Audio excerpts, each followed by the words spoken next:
Hi అండి, అందరికీ నమస్కారం. Welcome to our channel. ఇక మేమైతే చెట్ల గురించి ఈరోజు చూపిద్దాం అనుకున్నామండి. అసలు నాకు టైం లేకుండే, వచ్చిన కాంచెలు నేను చెట్లే చూపించలేదు. ఇది వచ్చి కొత్తిమీర చెట్టు అండి. నేను అంతకుముందు వారం క్రితము మన కొత్తిమీర కట్ చేసినాక ఉంటుంది కదా, అవి తీసుకెళ్ళి ఫస్ట్ పెట్టిన, అసలు నాటుకుంటుందా లేదా అనేసి. కానీ మంచిగా నాటుకుంది. అంటే ఒక కుండి మిగిలిపోయింది అనమాట. కుండి మిగిలిపోతే సర్లేతి అని చెప్పి కొత్తిమీర అయినా పెడదామని చెప్పేసి ఇక మేము కట్ చేసుకున్న కొత్తిమీర ఉంది కదా, ఇక కొత్తిమీర చెట్లు అయితే పెడుతున్నానండి.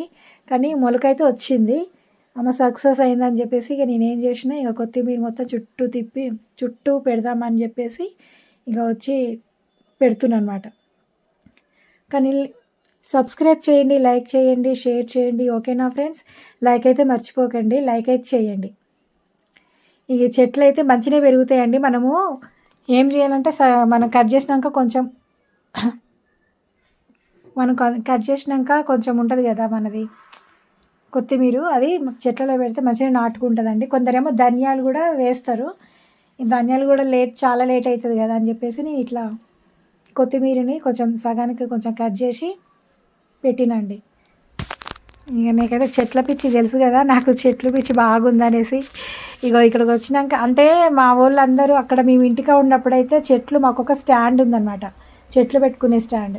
అందులో ఆ స్టాండ్ వచ్చి 5 చెట్లు 4 చెట్లు పడతాయండి. దానివల్ల చాలా ప్లేస్ మనకి చాలా ప్లేస్ మిగులుతుంది అనమాట.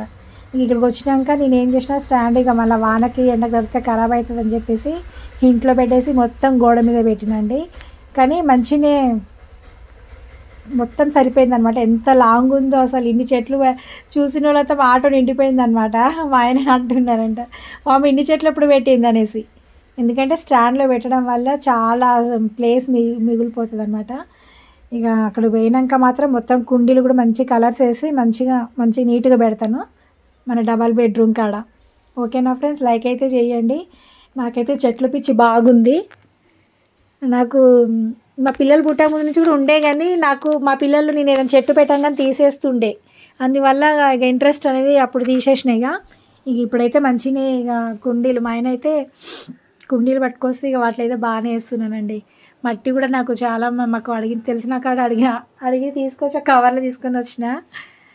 కానీ మంచిగా పెరుగుతున్నాయండి చెట్లు అయితే. నాకు చాలా బాగా నచ్చింది. ఎండు ఉంది మన డబల్ బెడ్రూమ్ కాడ. మన బాల్కనీలు అయితే మంచిగా పెరుగుతాయి. మన పక్కన గోడ పక్కన పెడదాం అనుకుంటున్నాం, కిటికీ పక్కకి మనం ఎంట్రన్లో చూడాలి. మరి అక్కడ మన వికలాంగుల కాలనీ కూడా ఒక ఆమె మస్తు పెట్టిందండి చెట్లు. నాకు చాలా బాగా నచ్చింది. వీడియో తీద్దాం అనుకున్నా కానీ ఫోన్ పట్టుకొని పోలేదు. చెట్లు ఉండడం వల్ల కూడా మనకి గాలి అవి ఉంటాయి కదా, మంచిగా వస్తాయి అన్నమాట. నాకైతే చాలా చాలా ఇష్టం చెట్లు అయితే. కానీ చెట్లు పెట్టడం కూడా మస్తు టైం పడుతుందండి. నాకైతే చిన్నగా చేస్తా కదా పని, స్పీడ్గా రాదు. ఇక మా తులసి మొక్కలు గుర్తుంది అండి, గింతంత పెట్టిన నేను. చెట్టు నిండా వచ్చినాయి అండి, మంచిగా అనిపిస్తుంది. నాకైతే దేవుడిని కూడా పెడుతున్నా నేను, వెంకటేశ్వర స్వామికి, హనుమంతునికి. మన తులసి దళం అంటారు కదా, తులసి దళంని కొంచెం కొంచెంగా విరిసి పెడుతున్నానండి, మంచిగా అనిపిస్తుంది. పూజ చేసినవి మాత్రం ఎప్పటికీ కూడా మనము తీయకూడదు. ఇవి మామూలుగా దేవుళ్ళకి పెడదామనేసి నాకు హనుమంతుడు ఉన్నాడు కదా హనుమంతుడి ఫోటోకి కానీ, వెంకటేశ్వర స్వామికి కానీ, మాకు ఏనుగు బొమ్మలు ఉన్నాయి కదా, వాటికి సరిపోతున్నాయి. నా ఇంట్లో చెట్టు కొన్నే పూలు కానీ అవి మాకు దేవుళ్ళు కూడా సరిపోతున్నాయి అండి. నమ్ముతారో లేదో భలేగా అనిపిస్తుంది నాకైతే. మా ఇంట్లో కనకాంబరాల చెట్టు పూలు రోజుకొచ్చి ఒక 5-6 పూస్తాయి, అవే సరిపోతున్నాయి మా ఫోటోలకి. అదొకటి మన తులసి దళాలు భలేగా అనిపిస్తుందండి. మీకు ఇంకొక రోజు వీడియో తీసి చూపిస్తాను మీకు. ఇక ఇవేమో లక్కీ చెట్టు అంటారు కదా, ఈ చెట్టుని ఏమంటారు నాకైతే తెలియదు, కానీ చాలామంది పెడుతున్నారు.